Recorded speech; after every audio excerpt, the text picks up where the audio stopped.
Hello and welcome to Getting to Good Enough, a podcast to help you let go of perfectionism so you can do more of what you love. I'm Shannon Wilkinson, a life coach in Portland, Oregon. I'm a recovering perfectionist who's getting better at good enough. And I'm Janine Adams, a certified professional organizer in St. Louis, Missouri, and I'm lucky enough to be naturally good at good enough. And today we're talking about feeling good about good enough. Hey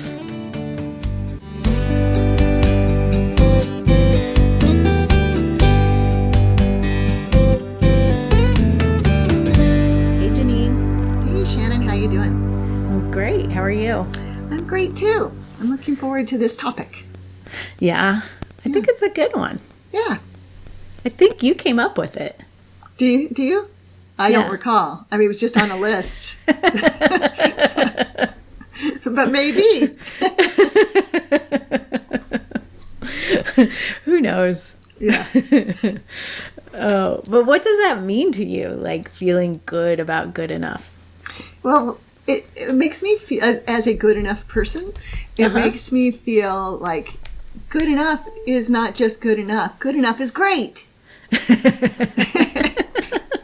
Which I believe, you know? Yeah. So I think embracing the goodness of good enough is a happy thing. Yeah. Yeah. And coming from the other side of the spectrum, I think there's a lot of convincing you have to do with yourself to accept that good enough is good enough. Mm-hmm. When you're, sort of first starting to move away from perfectionistic tendencies. So like purposefully feeling good about good enough is really helpful and kind of hard to do. Right. Yeah. I would think sort of a journey. Yes. Yeah. But it makes me think about my motto, let it be easy. And I love, I'm not sure why it makes me think of that, but it's like easy is good to me, right? I think let it be easy is so important. And many people think doing things the easy way is a negative. So I feel like the two are comparable, because with good enough, like, oh, that's good enough. You know, that's just, it's like not, sometimes people think not good enough isn't even good. But I say it's great. And I think easy is great. And I live a really easy life as a result, I think. That's something worth embracing, I think. Yeah, I think so too. I'm lucky. But it's true. It's like, people talk about someone who took the easy way out. It's like, well, oh yeah, why wouldn't you? Right. What's wrong with that? Yeah. Yeah. Yeah, and getting comfortable with good enough. I think it is a bit of a journey. It's sort of like, what is it? Like exposure therapy? What's it when you like conditioning? Classical conditioning, or what do you? I'm not sure. You know how like with dogs who are afraid of fireworks, they like play fireworks really quietly, and then they play them louder and louder. Right. It's sort of like that. Like I know for me, getting used to or feeling good about good enough was sort of a little bit at a time. And then I get more comfortable with it until it became easier and easier to feel good about it. Right. And so now you can, trying to think of a funny example, and I can't. But I mean, we have our podcast theme song has a good enough component to it, right? Yeah. And we love it. Mm-hmm. Yeah. Yeah, I got a text from someone this morning that says, I love to start... Wait, let me tell you exactly what it says. It's so funny you bring that up, because I don't know that we've ever talked about it. And today I get a text that says, I love starting my day with the guitar strums from your podcast intro. Oh, that's nice. Isn't that nice? Yeah. Yeah. I mean, but here we are. We're sort of the poster children for this, right? Because we talk about every week. And so feeling good about it. I mean, well, I certainly feel good about good enough, and you do too. You've gotten there, right? You went through this conditioning, and you're on the other side of it. And I think that point that you just made, that perhaps doing so gradually is something to think about. It's not it's not an instant thing. Right.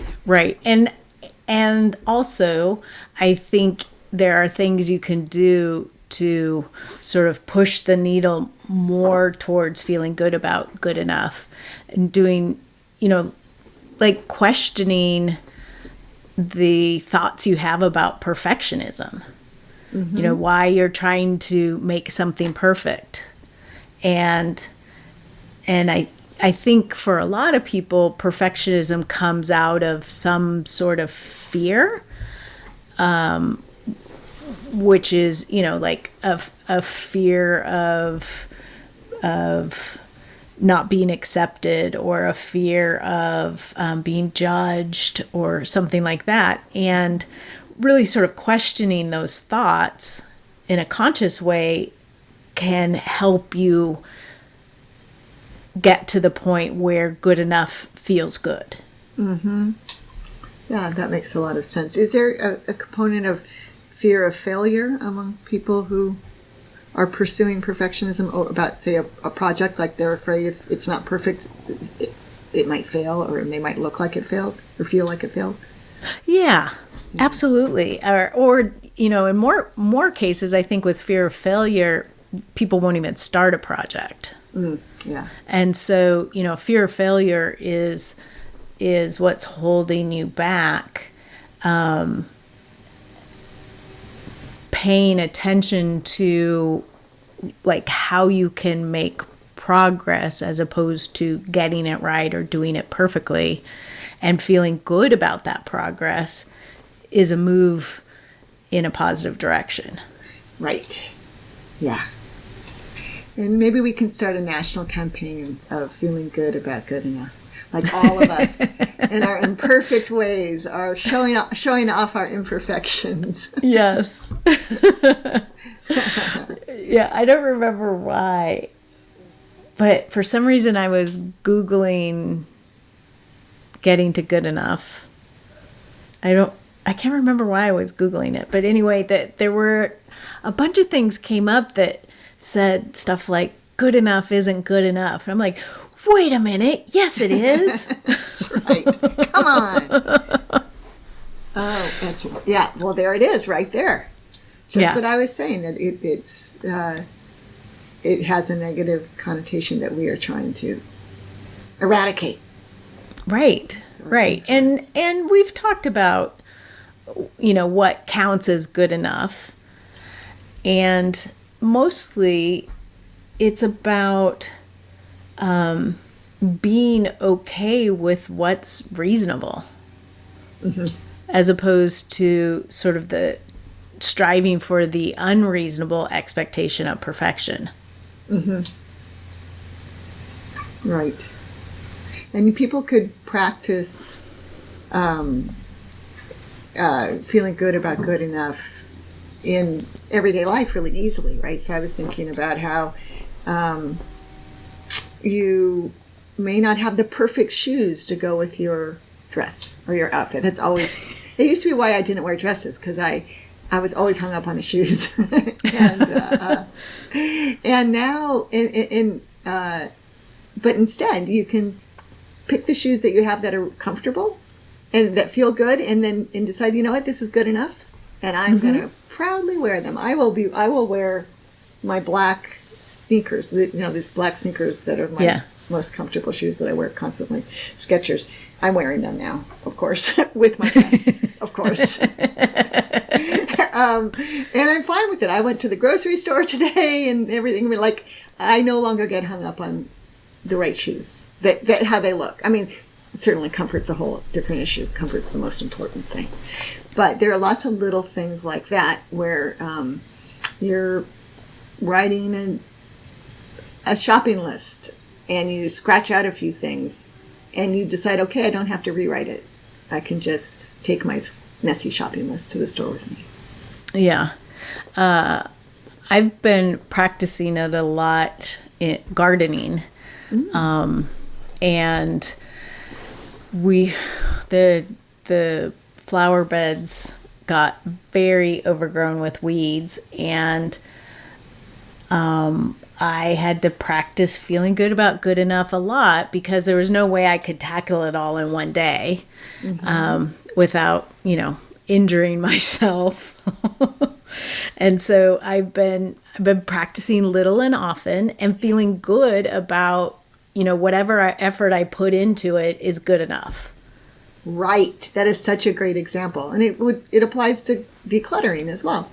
And, Yes. I mean, all sorts of things. But, oh, yeah. And you're inspiring me, because I have a weeding issue myself. And my problem is I have 2 new gardens this is just my second season that they're the plants coming up, and I can't tell what's a weed and what's not. And we're having all this work in their native plants, right? We're having all this work done in our yard, so I can't really get out there, and I can, but I choose not to go out there when the guys are out there working on our deck. So I was looking at it today and thinking, oh man, I'm going to have to get out the app and the garden plan and try to figure this out. But you're inspiring me that any effort I make, if I can identify one plant there's one in particular I was looking at. I don't know if it's supposed to be there or not. And if I can identify that one, that will be really helpful, and take it out if it's not supposed to be there. And then I'll have my mind settled down if it is supposed to be there. But I sure hope you get that garden cleaned up by the time I'm there to visit next week. Oh, well, I am working really hard, because that was my goal. Because you know how critical I am about stuff like that. Oh, yeah. But it's really funny. And I had not mowed the lawn at our house ever until about 2 weeks ago. And when I just decided, if the lawn doesn't get mowed over the weekend, then I'll just mow it on Monday. And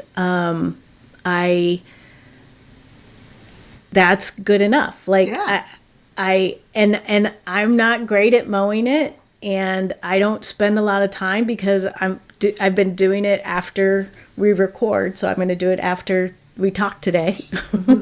And I just go out and I mow it as fast as I can, and I consider that good enough. When definitely in the past I would have gotten a little caught up in, like, well, now it needs to be edged, and I have to pull these weeds, and but it's like, no, just mow it as fast as I can, get it done, and that's good enough. Because it's way better than what it looked like before you did it, presumably.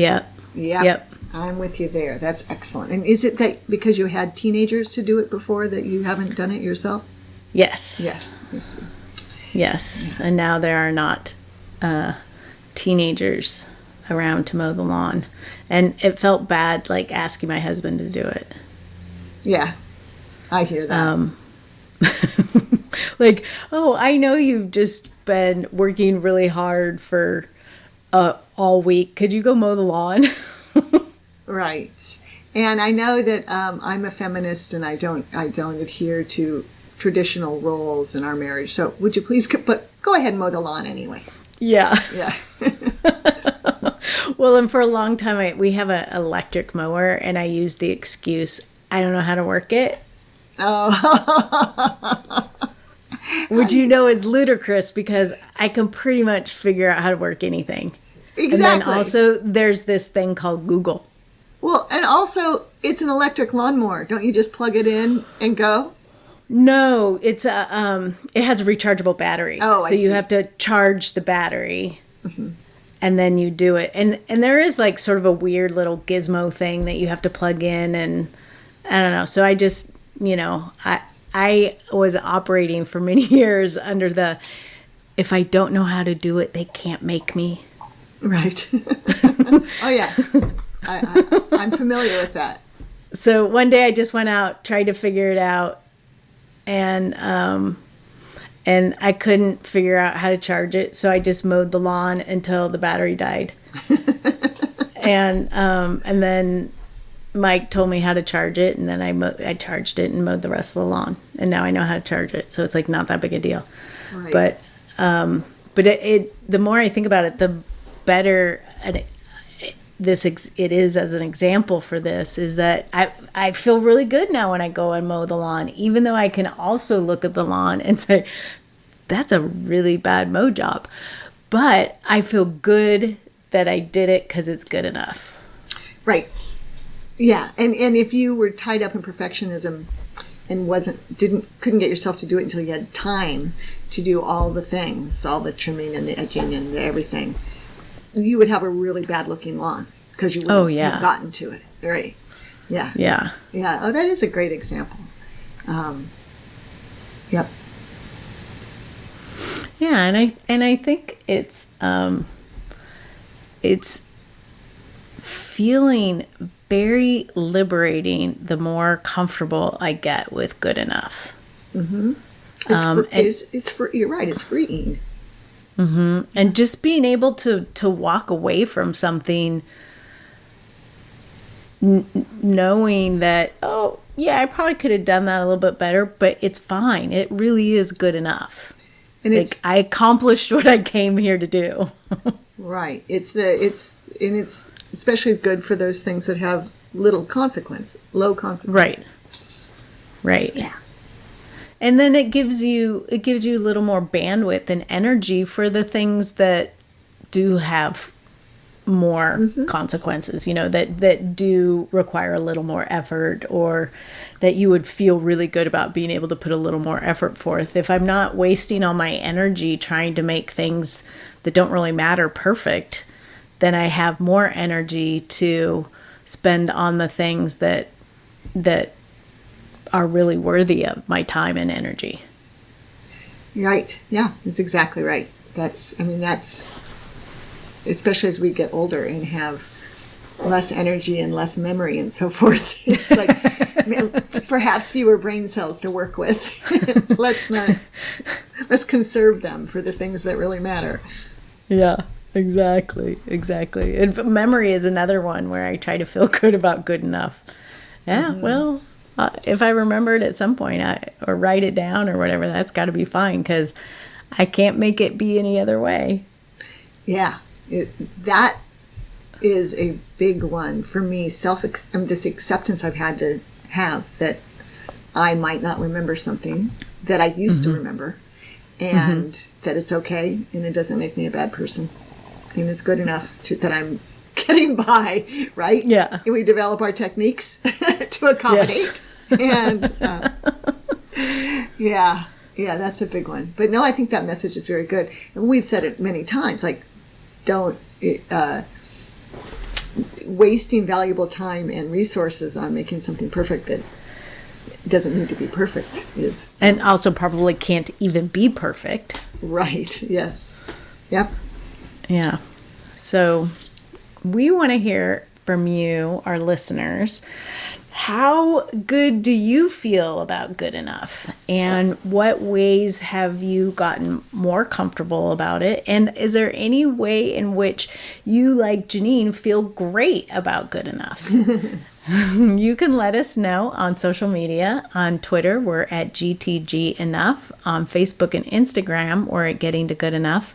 Or you can head over to the show notes at gettingtogoodenough.com and leave a comment.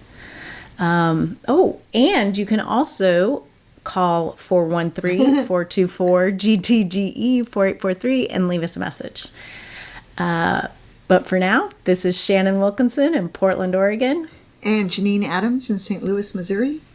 And we hope that good enough is getting easier for you.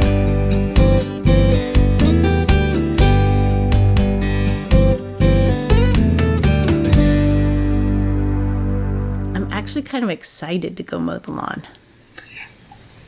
Good. I'm glad to hear it. Don't put You also sound stunned. I don't know what to say. Don't put too much effort into it. No more than necessary. I definitely won't.